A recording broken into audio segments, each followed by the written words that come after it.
The next tool we're going to investigate is the clone stamp tool, which is over here on the left. It looks like a little rubber stamp. And that's what it does. It takes pixels from another part of your image and places them or paints them over an area that you want. So it's good for something that's very homogeneous and you can paint over. Again, not one tool is good for everything. We use a combination of tools. So this was a photo from the Japanese festival several years ago in Memphis, and we can see that this sign is a very distracting element. So we're going to want to remove that sign. In fact, I wish that the stage had carried over, and that's exactly what the clone stamp tool is for. We can paint this texture over that sign. So we start out by creating a blank layer. We'll label it clean up. First thing I always do when looking at a photograph. And let me enlarge this so we can see better what we do. Okay, so what we're going to want to do is find an area to sample from so we can paint over here. So let's find that area right there, and we're going to hit the Alt key on PC, Option on Mac. When we get the target there, we just click once, left click once. Now you can see the preview of what it's going to be painting over there. So now watch that. See that plus sign appeared? That's showing you where it's getting its pixels from. So let's paint over that.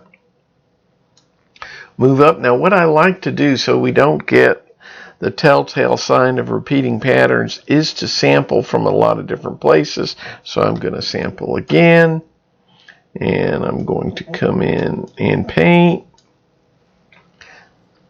sample,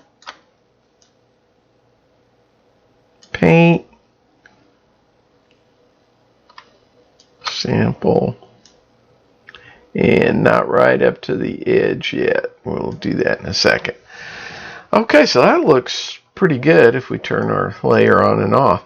Now you find out there's a little strangeness right at the edge of the sign, but we're going to fix that in a second. So this last part here is right on where this bevel is supposed to be. So what I want to do is going to sample this bevel. And let me take a much smaller brush. And I don't want to hit the black part of the stage. So let me pick this area here, not on the black. Sample, and then start painting closer in.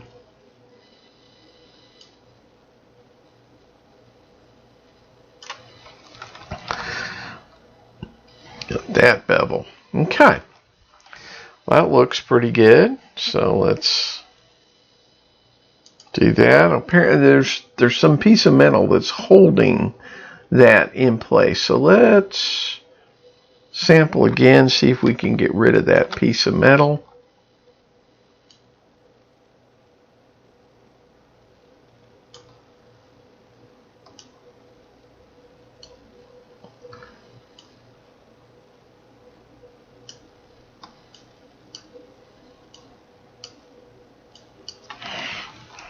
Okay, that looks pretty good. We see we got a little bit of problems here. We're going to take care of that right now.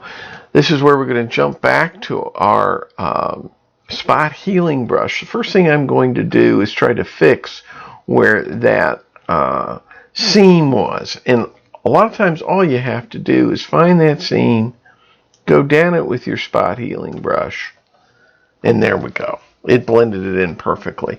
Now where we have a couple of little spots there that didn't get filled in right, we're just going to come in here with the spot healing brush.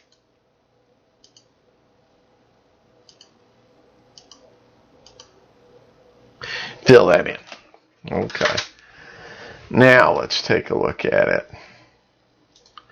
This was before, this was after. And I don't think anybody would be able to see that in the photo and ever know that that sign was there.